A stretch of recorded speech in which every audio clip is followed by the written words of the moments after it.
Movie की शुरुआत होती है शैलू से। शैलू की मां नहीं थी और उसके पिता ने दूसरी शादी कर ली थी, इसीलिए वे शैलू को उसकी नानी के यहाँ रखते थे। उसके पिता नानी से इस शर्त पर शैलू को अपने साथ रखने के लिए कह रहे थे कि उसकी मां के नाम जो जमीन है वो उनके नाम कर दी जाए, तभी वह शैलू को अपने साथ ले जाएंगे। लेकिन नानी इसके लिए राजी नहीं थी, क्योंकि वह जमीन शैलू के बुरे वक्त के लिए बचाकर रखना चाहती थी। गांव में मां महालक्ष्मी का एक मंदिर था जिसे गांव वाले बहुत मानते थे। वहीं दूसरी तरफ रवि का बाप एक नंबर का शराबी और बेकार इंसान था।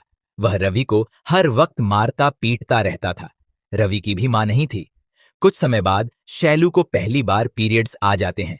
नानी उसके पिता को फोन करके कहती हैं कि अब वह बड़ी हो रही है और उसका ख्याल तुम लोग ही रख सकते हो। लेकिन उसके पिता साफ मना कर देते हैं। शैलू को बहुत दर्द हो रहा था। तब नानी उसे समझाती हैं कि हमें नहीं पता कि ये वरदान है या अभिशाप, लेकिन हर लड़की को इस दर्द से गुजरना ही पड़ता है।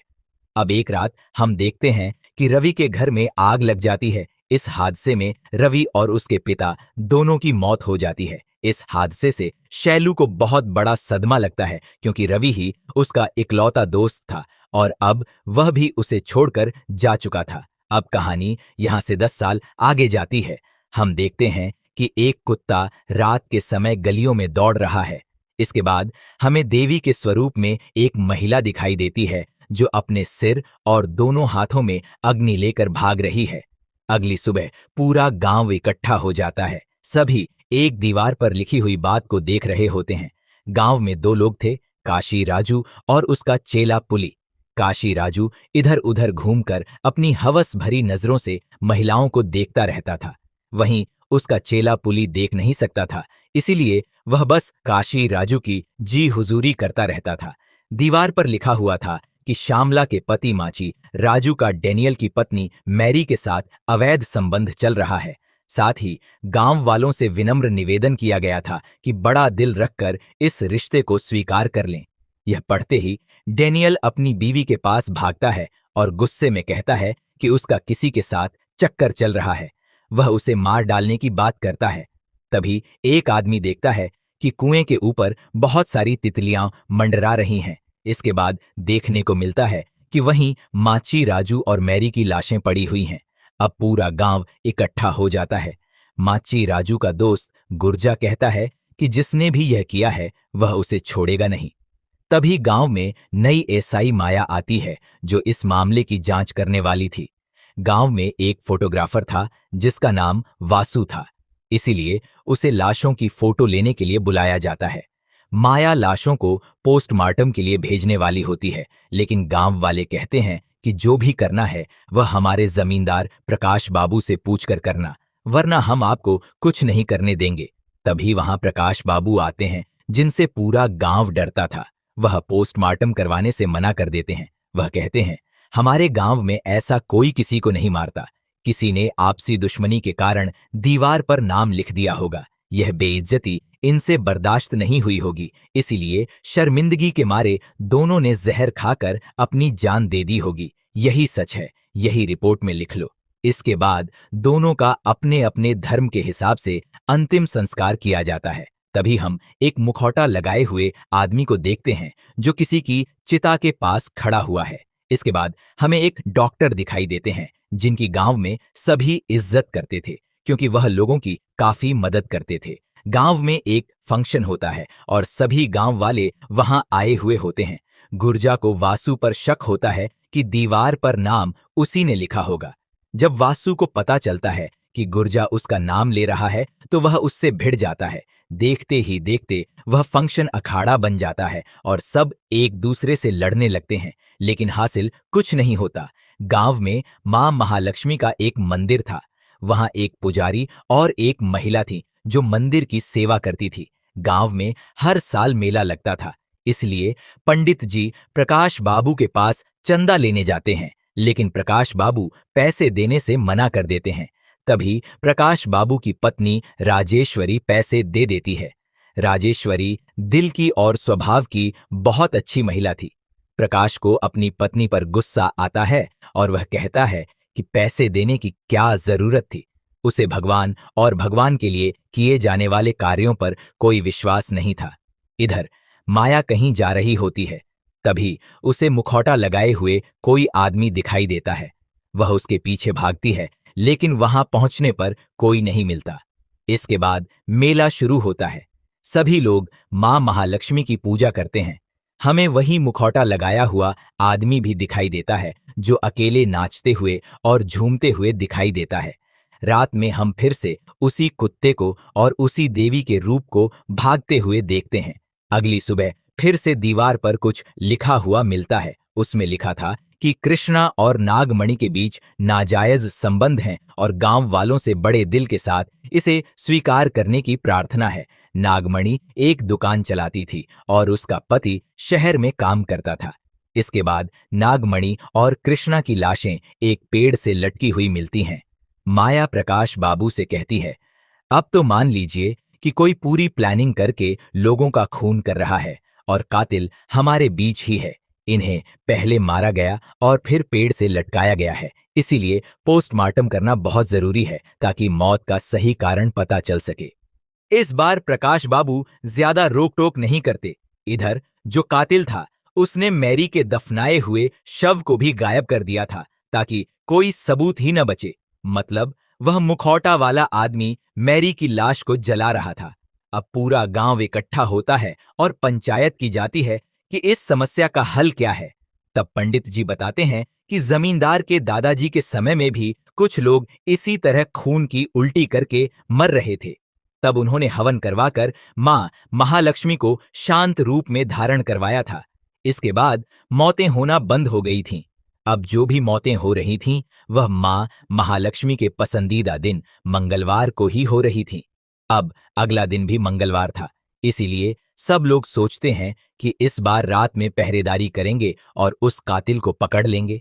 रात में गांव के सभी मर्द गश्त लगा रहे होते हैं। तभी हमें फिर वही देवी का रूप दिखाई देता है जो अग्नि लेकर जा रही होती है। इसी दौरान उन्हें एक आदमी दिखाई देता है जो दीवार पर कुछ लिखने जा रहा था। गांव वाले उसे पकड़ लेते हैं। उसका नाम नैनी था। उसी वक्त हम देखते हैं कि डॉक्टर साहब अपने घर जा रहे होते हैं। तभी उन्हें किसी औरत के रोने की आवाज सुनाई देती है। वह उस आवाज के पीछे जाते हैं। वहां उन्हें एक भूतिया लड़की कुएं के ऊपर बैठी दिखाई देती है। डॉक्टर उसे देखते ही हैरान रह जाते हैं। वह लड़की अचानक कुएं में कूद जाती है। डॉक्टर के मुंह से सिर्फ एक नाम निकलता है, शैलजा। अब कहानी 18 महीने पीछे चली जाती है, जहां हम शैलू को देखते हैं जो कॉलेज में पढ़ाई करती है। कॉलेज में एक इंग्लिश टीचर था जिसका नाम मदन था। शैलू को मदन पसंद था। धीरे धीरे मदन को भी शैलू पसंद आने लगती है और दोनों के बीच प्यार के फूल खिलने लगते हैं। एक रात शैलू मदन के बारे में सोच सोच कर खुश हो रही होती है। तभी उसकी सांसें अचानक तेज होने लगती हैं और वह बेचैनी महसूस करने लगती है। एक दिन शैलू मदन के घर उसे खीर देने जाती है। वहां ऐसा माहौल बन जाता है कि दोनों एक दूसरे के काफी करीब आ जाते हैं, लेकिन शैलू के लिए यह सब कुछ नया और अजीब था, इसीलिए वह वहां से भाग जाती है। बाहर जाकर कुछ देर सोचने के बाद उसे लगता है कि आखिर वह उसी इंसान के साथ है जिससे वह प्यार करती है, इसीलिए वह वापस जाती है और मदन के साथ अपनी भावनाओं के अनुसार रिश्ता आगे बढ़ाती है। इसके बाद दोनों के बीच करीबियां बढ़ने लगती हैं और उनका रिश्ता और गहरा होता जाता है। सब कुछ सही चल ही रहा था कि एक दिन मदन क्लास लेने नहीं आता। शैलू उसके घर जाती है, लेकिन वहां ताला लगा हुआ था। अगले दिन शैलू देखती है कि मदन कॉलेज आया है, लेकिन वह अकेला नहीं था, उसके साथ उसकी पत्नी थी। शैलू ने मदन से सच्चा प्यार किया था, लेकिन मदन ने उसके प्यार और भरोसे का फायदा उठाया था। उसे इस बात का कोई अफसोस भी नहीं था। वह आराम से अपनी पत्नी के साथ वहां से चला जाता है। शैलू फूट फूट कर रोती है। जब वह घर आती है तो उसे पता चलता है कि उसकी नानी भी गुजर चुकी है। एक तरफ धोखा और दूसरी तरफ नानी का चले जाना। एक के बाद एक सदमे ने शैलू को पूरी तरह तोड़ दिया। उसके पास रोने के अलावा कुछ नहीं बचा था। बाकी रिश्तेदार उसके पिता से कहते हैं कि अब तो शैलू को अपने साथ रख लो, लेकिन उसके पिता अब भी यही कहते हैं कि अगर जमीन हमारे नाम हो जाए तभी हम उसे अपने साथ रखेंगे। शैलू अपने पिता के मुंह पर जमीन के कागज फेंक देती है और हमेशा के लिए उनसे अपना रिश्ता तोड़ देती है। शैलू की जिंदगी में उदासी के घने बादल छा जाते हैं। उसकी जिंदगी में कोई खुशी नहीं रह गई थी, बस दुख ही दुख था।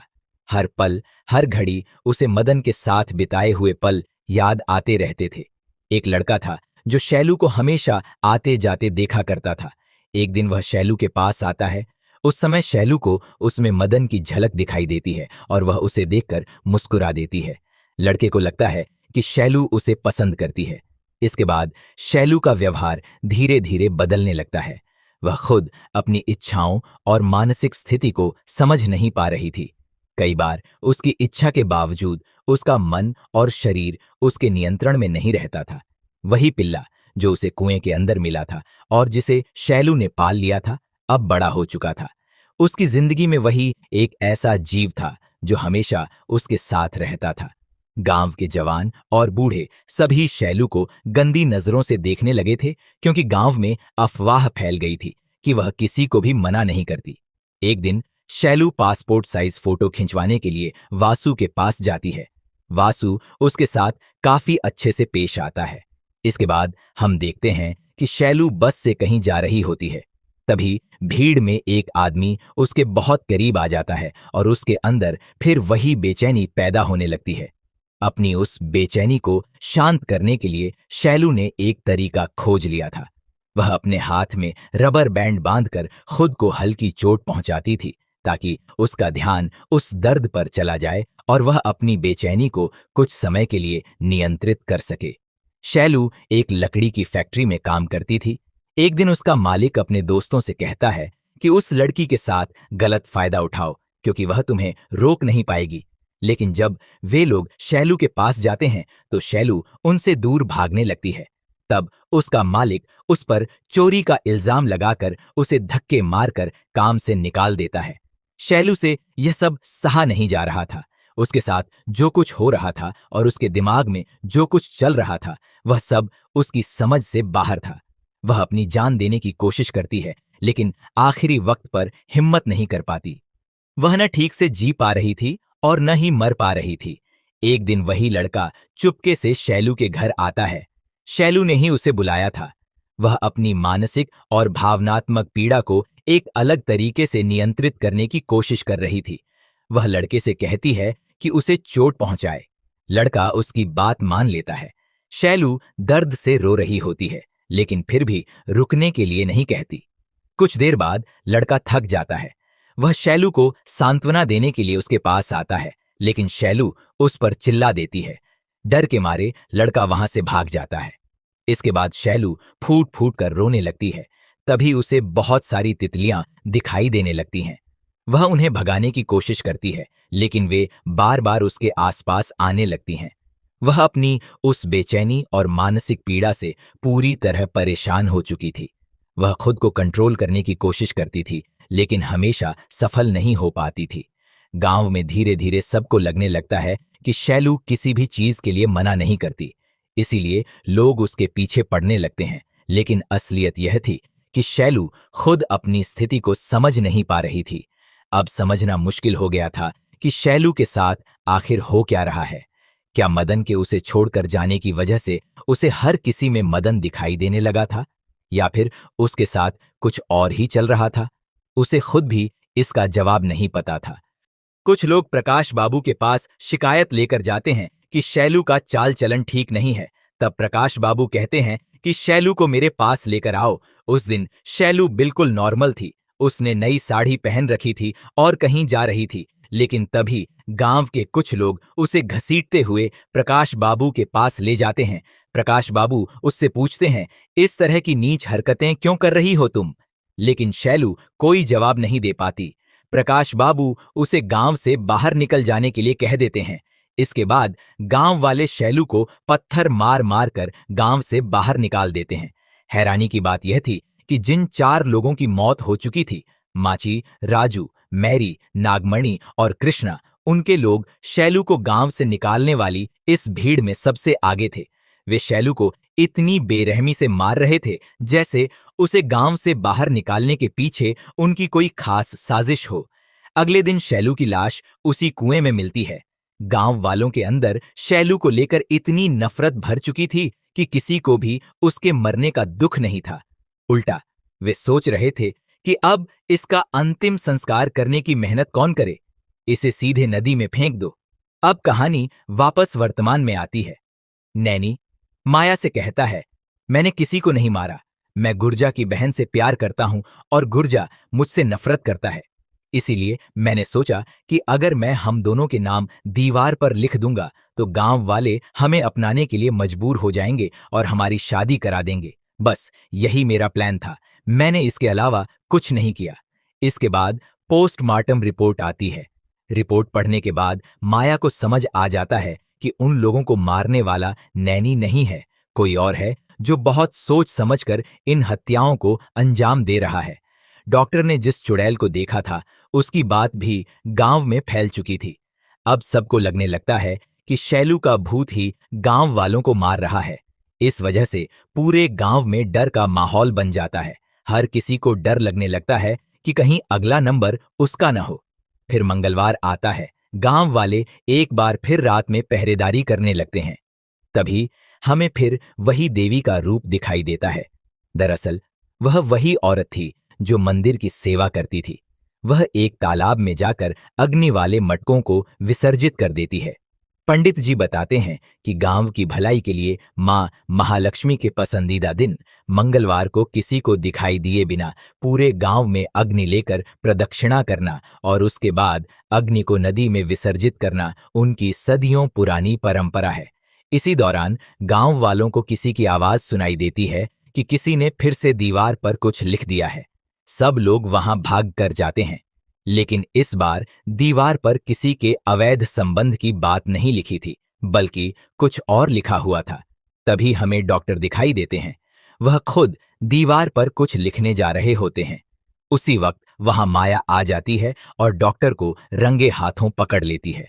माया कहती है, गांव में सबको तुम्हारी चुड़ैल देखने वाली बात पर यकीन हो गया था, लेकिन पोस्टमार्टम रिपोर्ट आने के बाद मुझे समझ आ गया कि तुम्हारी कहानी झूठी थी।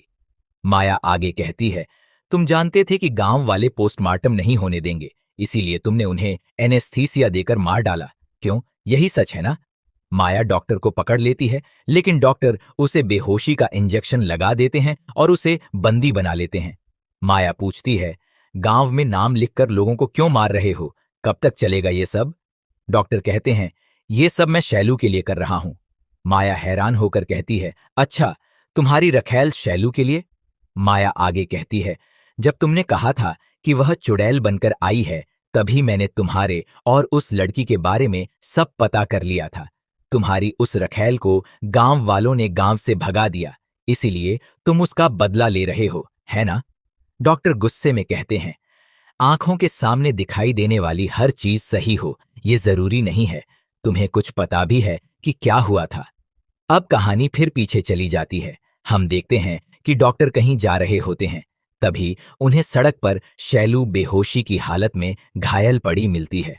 कुछ समय बाद शैलू को होश आता है। वह पूरी तरह टूट चुकी थी। वह डॉक्टर से कहती है, मुझ में मरने की हिम्मत नहीं है, आप ही मुझे मार डालो। डॉक्टर समझ जाते हैं कि शैलू को कोई गंभीर समस्या है। वह उसका मेडिकल टेस्ट करवाते हैं। रिपोर्ट देखने के बाद एक लेडी डॉक्टर बताती हैं कि शैलू को हाइपरसेक्सुअल डिसऑर्डर है। यह एक तरह का साइकोसेक्सुअल डिसऑर्डर है, जिसमें इंसान अपनी इच्छा के बावजूद बार बार यौन इच्छा और बेचैनी महसूस कर सकता है। मतलब वह व्यक्ति वास्तव में ऐसा नहीं करना चाहता, लेकिन उसके दिमाग और शरीर में इतनी तीव्र इच्छा पैदा होती है कि उसे कंट्रोल करना बहुत मुश्किल हो जाता है। डॉक्टर बताते हैं कि सामान्य लड़कियों की तुलना में शैलू के शरीर में सेक्सुअल हार्मोन्स का स्तर बहुत ज्यादा है। ऐसा होने का कोई एक निश्चित कारण नहीं होता। बचपन में झेले गए बुरे अनुभव, अकेलापन, मानसिक दबाव, हार्मोनल इनबैलेंस या ऐसी कई परिस्थितियां इसके पीछे कारण हो सकती हैं। इस डिसऑर्डर से पीड़ित लोग अक्सर लोगों से दूर रहने लगते हैं, किसी से बात करना बंद कर देते हैं और अकेले रहना पसंद करते हैं। बेचैनी और तनाव के कारण कई बार उनका शरीर उनके नियंत्रण में नहीं रहता। कुछ लोग खुद को चोट पहुंचाकर उस दर्द के जरिए अपनी बेचैनी को नियंत्रित करने की कोशिश करते हैं।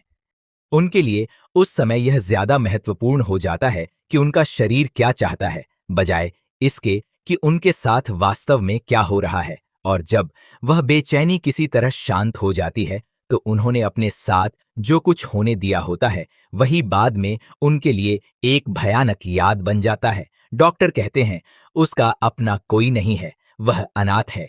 मुझे लगा था कि वह किसी मुसीबत में है, लेकिन मैंने कभी नहीं सोचा था कि वह इतना दुख सह रही है। वह लेडी डॉक्टर से पूछते हैं, उसे दोबारा नॉर्मल बनाने के लिए मुझे क्या करना होगा?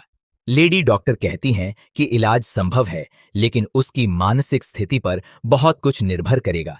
दवाइयों से ज्यादा उसे किसी के साथ और भरोसे की जरूरत है। इसी भरोसे से वह धीरे धीरे ठीक हो सकती है। इसके बाद डॉक्टर माया को अपने अतीत के बारे में बताते हैं। वह कहते हैं, 4 साल पहले मैंने अपनी बेटी की शादी करके उसे विदा किया था। एक दिन उसने खुद पर आग लगाकर अपनी जान दे दी। उसने एक बार भी मुझे अपनी दिक्कतों के बारे में नहीं बताया। जब मैं अपनी बेटी को न बचा पाने के दुख में था, उन्हीं दिनों मुझे शैलू मिली। उसमें मुझे अपनी बेटी दिखाई दी। तभी मैंने ठान लिया कि उसके दुख को दूर करके रहूंगा। मैं उसकी समस्याओं का डॉक्टर बना और पिता बनकर उसका साथ दिया। मैंने उसके साथ एक बच्चे की तरह व्यवहार किया, ताकि उसके अतीत का सदमा उसे दोबारा कभी परेशान न करे। मैं उसे ठीक करने की हर संभव कोशिश कर रहा था, लेकिन उसके मन में एक बात घर कर गई थी कि उसका अपना कोई नहीं है। वह किसके लिए जिए? उसके मर जाने पर भी उसके लिए रोने वाला कोई नहीं है। इसी दौरान हम वासु को खेतों में कातिल को ढूंढते हुए देखते हैं। तभी उसे वहीं मुखौटा लगाया हुआ आदमी दिखाई देता है। मुखौटा वाला आदमी तुरंत वासु पर हमला कर देता है। इसके बाद दोनों के बीच भयंकर लड़ाई होती है। डॉक्टर बताते हैं कि जब शैलू को लगा कि उसका कोई नहीं है, तभी रवि उसके जीवन में वापस आया था। वह मुखौटा लगाए हुए आदमी को चाकू से बुरी तरह घायल कर देता है, लेकिन वह आदमी हार नहीं मानता। वह त्रिशूल उठाकर वासु पर हमला करता है और उसे मौत के घाट उतार देता है। इसके बाद कहानी हमें रवि के अतीत में लेकर जाती है। एक दिन शैलू रवि के घर जाती है, लेकिन रवि वहां नहीं था। मौके का फायदा उठाकर रवि का पिता शैलू के साथ गलत करने की कोशिश करता है, लेकिन तभी रवि वहां आ जाता है और अपने पिता की गंदी सोच देख लेता है। उसका पिता शैलू जैसी उसकी सबसे प्यारी दोस्त के साथ गलत करने जा रहा था। रवि को अपने पिता की यह हरकत बर्दाश्त नहीं होती। उस रात वह अपने पिता को नींद में ही मार देता है। इसके बाद वह घर में आग लगा देता है और वहां से भाग जाता है। सबको यही लगता है कि आग में रवि और उसका पिता दोनों मारे गए, लेकिन असल में रवि बच गया था। उसका चेहरा आग की वजह से बुरी तरह झुलस गया था। वह मां महालक्ष्मी के मंदिर में बैठकर रो रहा होता है। तभी उसके पास एक मुखौटा उड़कर आता है। उसी समय से रवि अपने चेहरे पर वह मुखौटा लगाने लगता है। रवि शैलू के सामने कभी नहीं आता, लेकिन हर पल उसकी परछाई की तरह उसके पीछे रहता है। रवि शैलू से कहता है, मेरे बाप ने तुम्हारे साथ जो किया, उसकी वजह से मेरी हिम्मत नहीं हुई तुम्हारे सामने आने की। सबकी नजर में मैं मर चुका था और मैं चाहता था कि तुम भी यही समझो, इसीलिए मैं तुमसे दूर रहा। तुम जब भी किसी के साथ खुश रहती थीं या दुखी होती थीं, मैं तुम्हें दूर से देखता रहता था, लेकिन चाह कर भी कुछ नहीं कर सकता था। मैं तुम्हारे बिना एक पल भी नहीं रह सकता। क्या तुम मुझसे शादी करोगी? शैलू कहती है, मैं तुम्हारे लायक नहीं हूं, मैं पूरी तरह मैली हो चुकी हूं। रवि जवाब देता है, तुम्हारा मन बहुत पवित्र है और इस जन्म के लिए यही काफी है। डॉक्टर कहते हैं कि अगले दिन वह और रवि शादी के लिए सामान खरीदने जाएंगे। फिर उसके अगले दिन दोनों शादी कर लें और यहां से कहीं दूर चले जाए। लेकिन अगले दिन जब रवि और डॉक्टर सामान लेकर वापस लौटते हैं, तो उन्हें पता चलता है कि शैलू मर चुकी है। माया डॉक्टर से कहती है, शैलू ने अपनी यह दिक्कत गांव वालों को नहीं बताई और डॉक्टर होकर तुमने भी किसी को कुछ नहीं बताया। डॉक्टर कहते हैं, जहां औरतों को पीरियड्स होने पर 3 दिन अलग बैठाया जाता है और उन्हें अपने से दूर रखा जाता है, ऐसे मूर्ख समाज में हम जी रहे हैं। अगर मैं गांव वालों को शैलू की दिक्कत बताता तो वे कभी नहीं समझ पाते। माया कहती है, उस लड़की ने खुद की जान ली तो कोई क्या कर सकता है, उसका बदला तुम लोगों की जान लेकर लोगे। डॉक्टर कहते हैं, शैलू ने खुद को नहीं मारा, उसकी मौत हुई है और उन 6 लोगों ने मिलकर उसे मारा है। तभी हम देखते हैं कि प्रकाश बाबू बाहर बैठे यह सारी बातें सुन रहे होते हैं। डॉक्टर कहते हैं, हमने उन 6 लोगों में से 4 को भगा भगा कर मारा, 5वें को तो अब तक रवि ने मार डाला होगा। वह 5वां इंसान था वासु, जिसे रवि जिंदा जमीन में गाड़ देता है। डॉक्टर आगे कहते हैं, अब 6ठा इंसान बचा है और वह भी मेरे हाथों खत्म हो जाएगा। प्रकाश बाबू घर जाते हैं। वहां राजेश्वरी उनसे पूछती हैं, उस खूनी का पता चला क्या? प्रकाश बाबू अचानक उसका गला पकड़ लेते हैं और उसे मारने लगते हैं। माया पूछती है, कौन है वो 6ठा इंसान? डॉक्टर जवाब देते हैं, जमींदार की बीवी राजेश्वरी। प्रकाश बाबू कहते हैं, सब कुछ खुद करके अब मासूम बनने का नाटक कर रही है। तभी राजेश्वरी को एक चाकू मिल जाता है और वह प्रकाश बाबू के पेट में चाकू घोंप देती है। प्रकाश उसका सिर पकड़कर जोर से मारते हैं। इसके बाद राजेश्वरी काबू में आ जाती है। अब कहानी फिर पीछे जाती है। एक रात कुछ आदमी शैलू के पीछे पड़ गए थे। शैलू भागकर एक खंडहर नुमा घर में जाकर छिप जाती है। वहां वह देखती है कि राजेश्वरी और वासु आपत्तिजनक स्थिति में हैं। राजेश्वरी और वासु को पता चल जाता है कि शैलू ने उन्हें देख लिया है। असल में जिन जिन लोगों के अवैध संबंध चल रहे थे वे सभी राजेश्वरी के साथ थे। सब एक ही थाली के चट्टे बट्टे थे। इन लोगों ने पहले शैलू के खिलाफ गलत गलत बातें करके गांव वालों के कान भर दिए, फिर उसे गांव से निकलवा दिया ताकि कोई भी उसका साथ न दे। इसके बाद उन्होंने शैलू को कुएं के पास ले जाकर उसे मार डाला और उसकी लाश कुएं में फेंक दी। उन्होंने ऐसा इसलिए किया था ताकि राजेश्वरी, जो भोली और अच्छी महिला बनने का नाटक करती थी, उसके अवैध संबंधों का खुलासा न हो जाए। अब वापस वर्तमान में आते हैं। प्रकाश बाबू राजेश्वरी के बाल पकड़कर उसे बालकनी से नीचे फेंक देते हैं। असल में राजेश्वरी कोई अच्छी महिला नहीं थी, उसके पीछे छिपा सच बहुत भयानक था। प्रकाश बाबू कहते हैं, जो वासना में अंधा हो जाता है उसे न भय रहता है और न लज्जा। लोभ मनुष्य को भ्रष्ट कर देता है और वासना हृदय को भ्रष्ट कर देती है। हर कदम पर नाजायज संबंध रखने वाले तुम जैसे लोगों ने पूरी व्यवस्था को ही मैला कर दिया है। अपने नस नस में गंदगी भरकर काम वासना में अंधे होकर मासूम इंसानों को बर्बाद करने और उन्हें मारने वाले तुम्हारे जैसे जानवरों को माफ नहीं करना चाहिए। यह सब कहते हुए प्रकाश बाबू राजेश्वरी पर ज्वलनशील पदार्थ डाल देते हैं और उसे जिंदा जला देते हैं। इस तरह वह उसके की सजा उसे दे देते हैं। उधर रवि भी बुरी तरह घायल हो चुका था। उसे पता था कि अब उसकी मौत होने वाली है। उसने शैलू के कातिलों को उनके अंजाम तक पहुंचा दिया था। अब उसका काम खत्म हो चुका था और उसके पास जीने की कोई वजह भी नहीं बची थी। इसलिए वह उसी कुएं में छलांग लगा देता है जहां शैलू की लाश मिली थी। अगली सुबह प्रकाश बाबू के घर के बाहर भीड़ इकट्ठा हो रखी होती है, क्योंकि उनकी प्यारी और मां जैसी राजेश्वरी अब इस दुनिया में नहीं रही। प्रकाश बाबू पुलिस को बताते हैं कि गांव में लगातार हो रहे हादसों को राजेश्वरी सह नहीं पाई। इसीलिए गांव की भलाई के लिए उन्होंने खुद को आग के हवाले करके मां महालक्ष्मी को समर्पित कर दिया। माया कहती है, हम पुलिस वाले कभी कभी गलती करने पर भी किसी को छोड़ देते हैं और कभी गलती न करने पर भी सजा दे देते हैं। पुराणों में जब इंसान गलती करता था तो भगवान अवतार लेकर धरती पर आ जाते थे, लेकिन अब कुछ भी हो जाए ऐसा लगता है जैसे वो चुपचाप देखते रहते हैं। मैं भी यही सोचती थी, लेकिन मेरे सवालों के जवाब मुझे मां महालक्ष्मी के रूप में मिले। इंसान जो भी पाप करता है, अब भगवान खुद अवतार लेकर उसे सजा देने नहीं आते, अब वह इंसान के रूप में ही न्याय करते हैं। यह सोचकर माया डॉक्टर को छोड़ देती है। इसके बाद डॉक्टर साहब प्रकाश बाबू के घाव का इलाज करने जाते हैं। डॉक्टर उनसे कहते हैं, गलती करने पर तुमने अपनी पत्नी को मार डाला, लेकिन गांव वालों के सामने उसे देवी क्यों बनाया? प्रकाश बाबू जवाब देते हैं, गांव में सब मेरी बीवी को देवी मानते थे।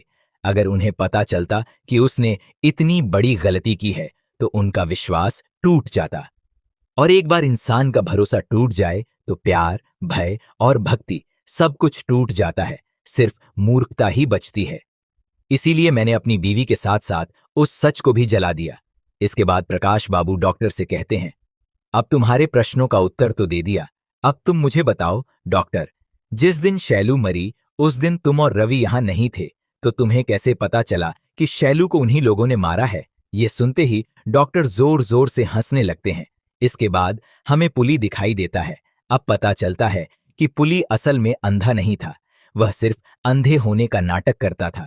लोग उसके अंधे होने पर दया करते थे और उसे खाना पीना देते थे, इसीलिए उसने यह नाटक जारी रखा हुआ था। जिस दिन गांव वाले शैलू को मार रहे थे, उस दिन पुली झाड़ियों में छिपकर शराब पी रहा था। वहीं से उसने शैलू के साथ हुई पूरी घटना देख ली थी। बाद में जब रवि और डॉक्टर ने शैलू की लाश देखकर रोते हुए उसे देखा, तब पुली ने उनके पास जाकर पूरी सच्चाई बता दी थी। जिस किरदार को हम अब तक फालतू समझ रहे थे, वही आखिर में सबसे काम का आदमी निकलता है। इसके बाद हमें दिखाया जाता है कि किसी दूसरे गांव में भी कोई फिर से दीवार पर लोगों के अवैध संबंधों के बारे में लिखना शुरू कर देता है। फिर देखने को मिलता है कि शैलू और रवि की आत्माएं उसी कुएं में मौजूद हैं। यह इशारा करता है कि कहानी का अगला भाग भी आ सकता है और इसी के साथ यह मूवी यहीं खत्म हो जाती है। आपको मूवी की कहानी और मेरा एक्सप्लेन करना कैसा लगा? वीडियो को लाइक या डिसलाइक करके भी अपनी प्रतिक्रिया दे सकते हैं। ऐसे ही और भी एक्सप्लेनेशन देखते रहने के लिए हमारे चैनल को सब्सक्राइब कर लीजिए, ताकि नया वीडियो आते ही उसकी खबर तुरंत आप तक पहुंच जाए। बाकी मिलते हैं अगली वीडियो में।